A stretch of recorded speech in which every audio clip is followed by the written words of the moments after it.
Intraday trading क्या होता है, इंट्राडे ट्रेडिंग से कैसे पैसे कमा सकते हैं और एक दिन में कितना प्रॉफिट बना सकते हैं इंट्राडे ट्रेडिंग को करके, तो मैं आपको बताना चाहता हूं। आप बहुत सारा प्रॉफिट बना सकते हो। जी हाँ, आपने बिल्कुल सही सुना, लेकिन ये टोटली डिपेंड करता है आपके कैपिटल के ऊपर कि आपका कैपिटल कितना है। चलो मैं आपको एक छोटे से एग्जांपल से समझाने की कोशिश करता हूँ। सपोज दैट आपने एक शेयर बाई करा मॉर्निंग के टाइम पे जिसका दाम 10 रुपया था और वो दोपहर के टाइम पे 12 रुपया हो गया, यानी कि आपको एक शेयर के ऊपर 2 रुपए का प्रॉफिट हो रहा है। तो आपके पास 10 रुपए थे इसलिए आपने एक शेयर बाई करा और उसमें आपको 2 रुपए का प्रॉफिट हुआ। अगर आपने 1000 शेयर बाई किए होते तो आपको 500 रुपए का प्रॉफिट होता, यानी कि टोटली जो शेयर आप खरीद रहे हैं उसका पैसा आपके पास एटलीस्ट तो होना चाहिए ना। जब आपके पास शेयर खरीदने के पैसे होंगे उसी को हम कैपिटल बोलते हैं। तो जितना ज्यादा शेयर आपके पास होगा उतना ज्यादा आपको प्रॉफिट होगा। लेकिन ये जितना आपको सुनने में अच्छा लग रहा है ये इतना आसान नहीं है विदाउट नॉलेज। इस वीडियो में यही सारी चीजें डिटेल के अंदर मैं आपको बताने वाला हूं, तो वीडियो को एंड तक जरूर देखना, because half knowledge is always dangerous. तो चलिए सबसे पहले हम लोग बात करते हैं कि इंट्राडे ट्रेडिंग क्या होता है। इंट्राडे ट्रेडिंग कहने का सिंपल से ये मतलब है कि सेम डे में जो शेयर आपने बाई करा है उसे आपको सेल करना होगा। जो इंडियन स्टॉक मार्केट का टाइम होता है मॉर्निंग का 9:15 से लेकर के शाम के 3:30 तक ओपन रहते हैं। इसी के बीच में आपने जो शेयर बाई करे उसे सेल करके आपको एग्जिट होना है सेम डे पे। इसे ही हम इंट्राडे ट्रेडिंग कहते हैं। चाहे आपका प्रॉफिट हो या लॉस हो, आपको 3:30 बजे से पहले एग्जिट करना पड़ता है, नहीं तो ऑटोमेटिक आप एग्जिट हो जाते हो क्योंकि आपने इंट्राडे में ट्रेड लिया था।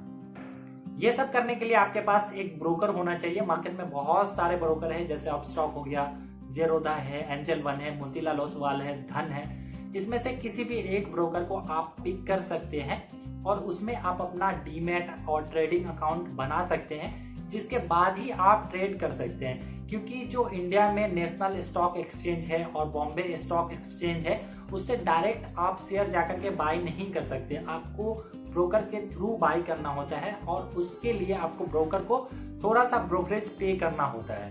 दूसरा क्वेश्चन है कि कैसे आप इंट्राडे ट्रेडिंग से प्रॉफिट बना सकते हैं। तो जिस भी कंपनी के शेयर को आप ट्रेड करना चाहते हैं तो उसका रिसर्च आपका स्ट्रांग होना चाहिए। दूसरा कि जो शेयर आप ट्रेड करने वाले हैं उसका मार्केट में वॉलीटिलिटी कितना है। ऐसा ना हो कि अगर शेयर प्राइस 80 रुपए का है और वॉलीटिलिटी 10 पैसे, 20 पैसे, 80 पैसे पूरे दिन में हो रहा है तो क्या फायदा होगा। अगर आप 50 शेयर भी खरीद लोगे, 500 शेयर भी खरीद लोगे तो 10 पैसे, 20 पैसे के लिए आप थोड़ी ना ट्रेड कर पाओगे। आप बहुत बड़े ट्रेडर तो नहीं हो कि आप करोड़ों में पैसे है तो 20 पैसा भी हुआ तो बहुत पैसा बन जाएगा। मान लो कि आपका कैपिटल 10,000 का है, 20,000 का है, तो 10-20 पैसे के लिए आप जब ट्रेड करोगे तो उतना तो आपको ब्रोकरेज ही देना पड़ जाएगा, तो मतलब नहीं बनता है। तो थोड़ी वॉलीटिलिटी होनी चाहिए कि जो शेयर में आप ट्रेड करने वाले हो तो उसमें वॉलीटिलिटी एटलीस्ट होनी चाहिए कि जैसे 80 रुपए है तो 100 रुपए पे भी जाता हो, 150 पे भी जाता हो, 75 रुपए पे भी आता हो, 60 रुपए पे भी आता हो। उस तरीके से अगर होता है तो ही आप उसमें ट्रेड करिए, उसी में चांसेस है कि पैसे बनेंगे। ना कि जिसमें वॉलीटिलिटी कम है, 10 पैसे 20 पैसे ऊपर नीचे हो रहे हैं तो क्या फायदा होगा। दिन भर आपका टाइम भी वेस्ट होगा और एनर्जी भी वेस्ट होंगे और उल्टा आपको ब्रोकरेज पे करना पड़ेगा। सब जानने के बाद भी आपको डायरेक्ट मार्केट में इंटर करके ट्रेड नहीं ले लेना है।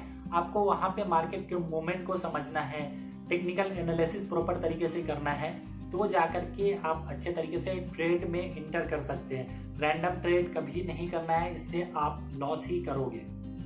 यहाँ पे मैं आपको एक बहुत ही इंफॉर्मेटिव इंफॉर्मेशन देना चाहता हूँ, वो ये है कि कोई भी एक कंपनी एक दिन में बहुत बड़ी कंपनी नहीं बन जाती है या बहुत छोटी कंपनी नहीं बन जाती है। मेरा सिंपल से ये कहने का मतलब है कि जो आप एक दिन के लिए इंट्राडे ट्रेडिंग कर रहे हो तो उसमें आपको वॉलीटिलिटी बहुत ही ज्यादा किसी भी एक इंडिविजुअल कंपनी में देखने को नहीं मिलेगी, तो आप बड़ा प्रॉफिट नहीं बना पाओगे उस सिंगल इंडिविजुअल कंपनी का शेयर बाई करके इंट्राडे ट्रेडिंग करके। तो इसलिए यहाँ पे आपके लिए दूसरा ऑप्शन अवेलेबल है जिसको हम लोग कहते हैं फ्यूचर एंड ऑप्शंस। इंफॉर्मेशन सिर्फ और सिर्फ एजुकेशनल पर्पस के लिए आपको बताए जा रहे हैं। अगर आप एक बिगिनर है, आपको स्टॉक मार्केट के बारे में कुछ नहीं पता है, ऑप्शन ट्रेडिंग के बारे में कुछ नहीं पता है, तो आप फ्यूचर एंड ऑप्शन में ट्रेडिंग नहीं करेंगे। अगर आपको इंट्राडे ट्रेडिंग ही करना है तो आप शेयर में ट्रेड करिए, क्योंकि उसमें वॉलीटिलिटी कम रहते हैं तो आपको पैसे लूज करने के चांसेस भी कम रहते हैं, प्रॉफिट के चांसेस भी कम है, तो वहां पे आपको सीखने को मिलेगा। इसलिए इंट्राडे ट्रेडर के लिए निफ्टी 50, बैंक निफ्टी तो जो निफ्टी 50 है ना, उसमें बड़ी 50 कंपनी को मर्ज करके बनाया गया है। तो जैसे जैसे 50 कंपनी के शेयर ऊपर जाएंगे नीचे आएंगे, उसी तरीके से निफ्टी 50 का जो चार्ट है वो उसमें आपको वॉलीटिलिटी देखने को मिलेंगे। तो आप समझ सकते हो कि अगर किसी एक इंडिविजुअल कंपनी में 20 रुपए का वॉलीटिलिटी होता है, दिन भर में ऊपर नीचे 20 रुपए होते रहते हैं, तो समझो यहाँ 50 कंपनी है तो 100, 200, 300 पॉइंट तो बड़ी आम बात हो जाती है निफ्टी 50 में। तो यहाँ पे बड़ा प्रॉफिट बन सकता है और बनता है निफ्टी 50 के अंदर। दूसरा है बैंक निफ्टी। बैंक निफ्टी में अपने देश की जो सबसे बड़ी 12 बैंक है उसको मर्ज करके बनाया गया है। तो जैसे जैसे बैंक के शेयर प्राइस में वॉलीटिलिटी आएगी, उसी तरीके से बैंक निफ्टी में भी वॉलीटिलिटी आएगी। तो इसमें बहुत अच्छा वॉलीटिलिटी रहता है और बहुत ही अच्छा प्रॉफिट बनता है। तो ये सारी चीजें जो है सिर्फ और सिर्फ ऑप्शन ट्रेडर के लिए है, लेकिन ये इससे ऑप्शन ट्रेडिंग खत्म नहीं हो जाता। ये तो सिर्फ मैंने आपको एक डेमो बताया कि ऑप्शन ट्रेडिंग ऐसे होता है। ऑप्शन ट्रेडिंग के लिए आप बैंक निफ्टी में कर सकते हो, निफ्टी 50 में कर सकते हो। इसमें आगे बहुत सारी चीजें हैं, अगर आप वो सारी चीजें नहीं जानते हैं तो इसमें आप ट्रेड बिल्कुल ना करें। आने वाले वीडियोस में मैं आपको सारी चीजें डिटेल के अंदर बताऊंगा। वीडियो को एंड करने से पहले मैं आपको स्टॉप लॉस के बारे में बताना चाहता हूँ। जैसे कि वीडियो के स्टार्टिंग में मैंने आपसे कहा था कि अगर किसी शेयर को आपने 10 रुपए में खरीदा और 12 रुपए हो गए तो वो आपका 2 रुपए का प्रॉफिट हो रहा है। लेकिन सेम उल्टा अगर हो गया तो क्या करेंगे आप, उस टाइम पे आपको स्टॉप लॉस ही काम आएगा। जैसे आपने 10 रुपए में खरीदा, 8 रुपए, 6 रुपए, 5 रुपए हो गए, अगर आपको ध्यान नहीं रहा तो आपका तो बहुत बड़ा लॉस हो जाएगा। आप कहते कमाने 2 रुपए, आपका 5-6 रुपए लॉस हो गया। तो इस कंडीशन में आप स्टॉप लॉस लगा के रख सकते हैं कि जैसे अगर अभी 10 रुपए पे खरीदा तो आप अपने रिस्क रिवार्ड रेशियो के हिसाब से आपने माइंडसेट बनाया कि 8 रुपए पे आएगा तो मैं इसे बेच दूंगा अपने एनालिसिस के हिसाब से कि 8 रुपए अगर कम हुआ, यानी कि 2 रुपए कम हुआ, 8 रुपए पे आया तो मैं इसे सेल करके एग्जिट कर जाऊंगा। तो आप एक स्टॉप लॉस लगा देंगे। उससे क्या होगा कि जब 8 रुपए पे प्राइस आएगा तो आप ऑटोमेटिक एग्जिट कर जाओगे। ये सब पे अगर आपको वीडियो चाहिए कि स्टॉप लॉस कैसे लगाना है, एप्लीकेशन कैसे यूज करते हैं, तो आप नीचे कमेंट बॉक्स में जरूर लिखें, मैं आपके लिए वो वीडियो बना दूंगा। प्रैक्टिकल आपको बताऊंगा कि किस तरीके से स्टॉप लॉस लगाते हैं, किस तरीके से मार्केट में ऑर्डर प्लेस करते हैं, वो सारा इंटरफेस आपको समझा दूंगा अच्छे तरीके से।